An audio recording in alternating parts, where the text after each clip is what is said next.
Morning అయ్యేసరికి ఇంకా చీకటిగా ఉన్నప్పుడు యేసు లేచిపోయాడు. వేకువ జామున లేవడం అది దేవుని ఆశీర్వాదాలు పొందుకునేటటువంటి వారిలో కనిపించే లక్షణం. మీలో ఎవరైనా ఉన్నారా? దేవుడు నన్ను దీవించాలి, నా గృహాన్ని నిర్మించాలి, నేను చేసే వ్యాపారాన్ని ఆశీర్వదించాలి, నేను చేసే పనిని పరిచర్యను దేవుడు దీవించాలి ఆశించే వాళ్ళు మీరు ఎవరైనా ఉంటే ఒకసారి చూపిస్తారా? రైట్. అయితే వినండి, దేవుడు నిజంగా మిమ్మల్ని ఆశీర్వదించాలి, మీరు చేసేటటువంటి పనులలో, మీరు చేసేటటువంటి పరిచర్యలో, మీరు చేసేటటువంటి ప్రయత్నాల్లో విజయం సాధించాలి అని అంటే వేకువ జామున లేవటం అలవాటు చేసుకోవాలి.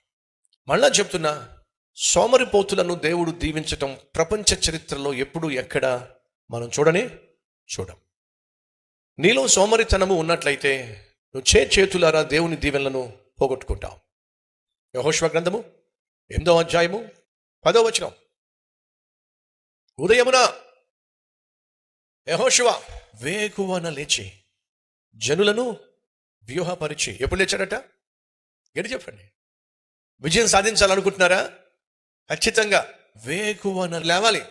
విజయం సాధించాలి అనుకుంటున్నప్పుడు 8 గంటలకు లేవడం, 9 గంటలకు లేవడం, అది విజయాన్ని చేతులారా నాశనం చేసుకోవడం.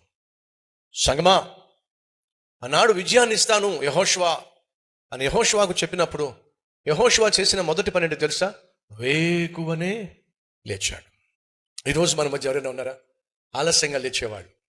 6 అయినా లేవరు, 7 అయినా లేవరు, పైపెచ్చి మళ్ళీ అలారం పెట్టుకోవాలి. ఎందుకని? తెల్లారిందని తెలియాలంటే పాపం వీళ్ళకి మామూలుగా తెలియదు. పాపం వీళ్ళకి దయచేసి గమనించండి. కోడి పుంజుకు తెలుస్తుంది, కోడి పెట్టకు తెలుస్తుంది, ఇంట్లో ఉండే ఇంటి బయటన కుక్క కూడా తెలుస్తుంది. ఏమని చెప్పండి? తెల్లారిందని. పిచ్చుకలకు తెలుస్తుంది, పక్షులకు తెలుస్తుంది తెల్లారిందని. కొన్ని సోమరిపోతులు ఉంటాయి, తెలియదు. తెల్లారిందో లేదో తెలియదు, సమయం 7 అయిందో 8 అయిందో తెలియదు, 9 అయిందో తెలియదు. ఉన్నారా మన మధ్య అలాంటి వాళ్ళు? బాగుపడరు. మీ జీవితంలో మీరు విజయం సాధించలేరు, వర్ధిల్లలేరు, ప్రయోజకులు కాలేరు, 10 మందికి ఉపయోగపడలేరు. జీవితంలో విజయం సాధించాలని ఆశపడుతున్నావా? నీ పోరాటంలో విజయం సాధించాలని ఆశపడుతున్నావా? దేవుని మహాశక్తిని నీ చుట్టూ ఉన్నటువంటి వారికి చూపించాలని ఆశపడుతున్నావా? దేవుని పట్ల నీకున్న ప్రేమను చూపించాలని ఆశపడుతున్నావా? దేవునితోనే నీ దినాన్ని ప్రారంభించాలి అని ఆశపడుతున్నావా? అయితే వేకువ జామునే నువ్వు లేవాలి. నీ దినమంతా అయిపోయిన తర్వాత నువ్వు చేయాల్సిన పని ఏంటో తెలుసా? ఆ దినాన్ని ప్రార్థనతోనే ముగించాలి. ఇది ఎవరు నేర్పించారు మనకి? చెప్పండి. విశ్వాసమునకు ఖర్చయు దానిని కొనసాగించి కడముట్టించే యేసు వైపు చూస్తూనే మనం ముందుకు సాగాలి.